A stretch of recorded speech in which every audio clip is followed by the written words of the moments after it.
नमस्कार, मैं तरसेम सिंह।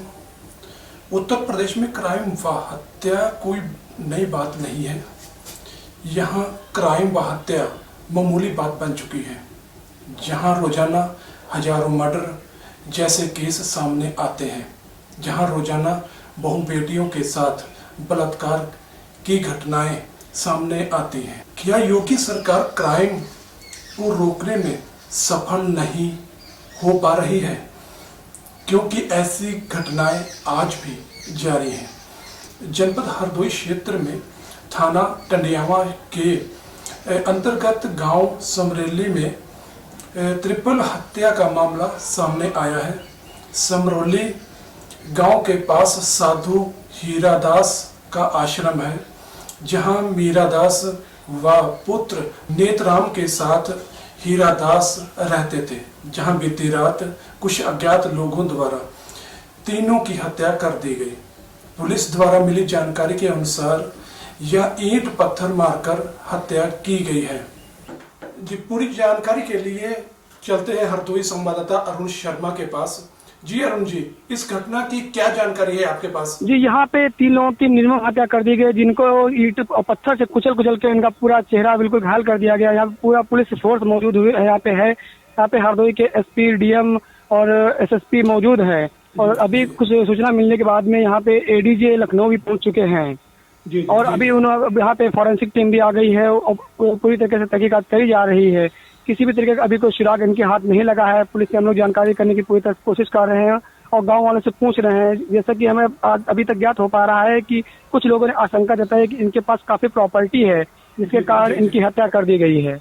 और यहाँ पे आए दिन मतलब एक साधु थे, जहाँ पे ये लोग कुछ लोग बताते हैं कि झाड़ फूक वाला काम भी करते थे। सोमवार के दिन यहाँ पे लोग आते भी रहते थे इनके पास, और कई चेले इनके पास आए रुके फिर चले गए। इनका मूल निवास तो हरियाणा के रहने वाले बताए जा रहे हैं। हरियाणा के पास फिर गांव पड़ता है और यहाँ पे अपने ननिहाल में आकर ये रह रहे थे। अच्छा, पुलिस का क्या कहना है इसके संबंध में? पुलिस ने अभी तक तो कोई किसी की बात ओपन नहीं करी है। हमारी बात अभी एसएसपी से हुई थी, उन्होंने मुझे अभी तो कुछ अवगत नहीं कराया। उन्होंने कहा अभी मामले की तहकीकात करी जा रही है, कुछ भी सुराग मिलने पर तुरंत अवगत कराया जाएगा।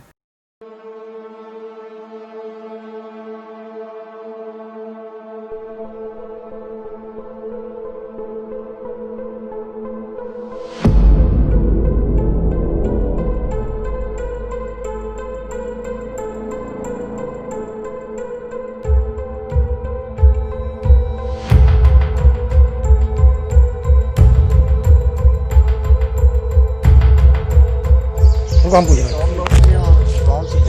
क्या काम करते थे? ये महात्मा थे, लगभग 18-20 साल से यहाँ रह रहे थे। इसके पहले ये ननिहाल में रह रहे थे गंगई के पहले इनका कोई दूसरा गांव था, गोड़ा करके कुछ था, क्लियर नहीं है। हम लोग 20 साल से इनकी हम लोगों को जानकारी में ये महात्मा थे, तीनों व्यक्ति महात्मा थे। ये जो है कि यहाँ एक अपनी एक गद्दी भी चलाते थे। इनका घर कुआं गाँव में भी है, यहाँ आश्रम है, यहाँ इनकी ज़मीन भी है। अच्छा, हत्या का कारण क्या है? हत्या का कारण ये तो नहीं पता, लेकिन ये ज़रूर है कि महात्मा बहुत सीधे व्यक्ति थे। यहाँ इनके चेला ये लोग थे। चेला ये हर साल 1-2 चेला, इनके चेला तो कई हैं, कोई इनको यहाँ चेला वगैरह आते जाते रहते थे। क्या साल से रह रहे थे महात्मा लोग यहाँ तो ये लगभग 20 साल से 18-20 साल से रह रहे हैं। आपका क्या नाम है? हमारा नाम ओम शंकर है। कहाँ रहते हैं? बरुआर में रहते हैं। माता जी मेरी प्रधान हैं। टंडियावा थाना के कुआं मऊ गांव में एक हीरादास थे, जो अपने परिवार के साथ गांव से अलग रहते थे। वो रहते थे, उनका पुत्र और एक महिला उनके साथ ही रहती थी, जिनकी उम्र 60 से 65 वर्ष है। हीरादास की उम्र 70 वर्ष के आसपास थी।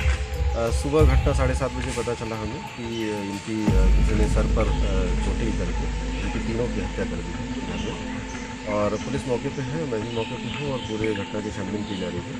संपत्ति संबंधी और जमीन विवाद संबंधी कई सारे विवाद प्रकाश में आ रहे हैं। कई सारे पहलुओं को पुलिस जांच कर रही है। जल्दी हम घटना का खुलासा करेंगे। क्या है ये सर, क्या थे जो मृतक थे, वो क्या करते थे और क्या पूरा जो है वाक़या है? मृतक यहाँ पे रहते थे। ये ग्राम समाज की ज़मीन थी, जहाँ पे ग्राम समाज के लोगों ने उनके लिए घर इत्यादि बनवा दिया था और यहाँ पे रह के पूजा पाठ इत्यादि किया।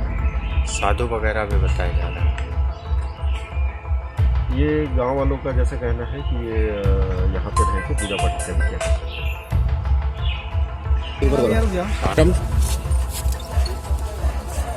जनपद हरदोई में थाना दरियाओं क्षेत्र में ये ग्राम है कुआमऊ।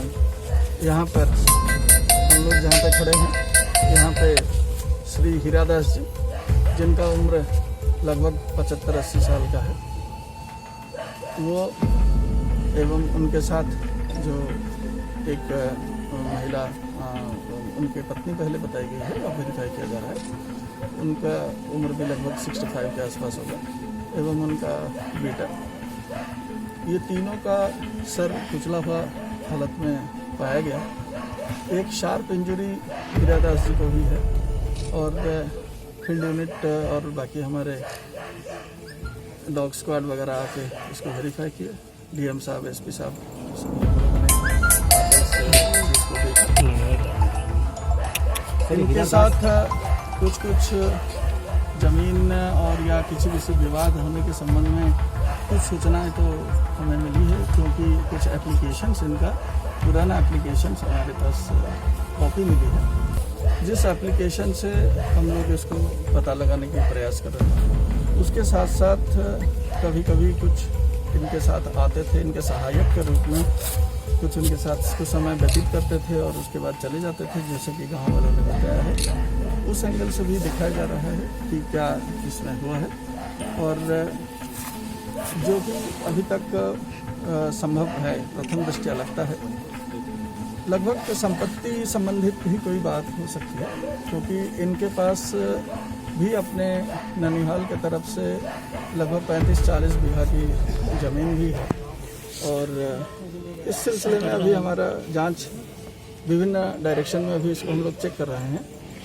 कुछ संदिग्ध व्यक्तियों को हम लोग हिरासत में लेकर पूछताछ भी कर रहे हैं। लगभग हम लोग इसमें एक चीज़ तो क्लियर है, कोई लूट आदि करने का मकसद क्राइम में प्रथम दृष्टया तो नहीं दिख रहा है, लेकिन सभी एंगल को हम लोग ओपन रखे हैं अभी, और ये प्रयास किया जा रहा है। 5 टीम हम लोगों ने बना दिया है। आसपास के जो सीतापुर जनपद को भी हम लोगों ने बता दिया, क्योंकि कुछ लोग वहाँ से भी हो सकता है, तो उसे भी हमने बताया है, और प्रयास कर रहे हैं कि इसको शीघ्र वर्कआउट हो जाएगा, हमें पूरा विश्वास है। और लोगों के द्वारा लोगों के साथ बात भी की जा रही है, हर पॉसिबल एंगल को देखते। सर, पैसे में क्या काम करते थे सर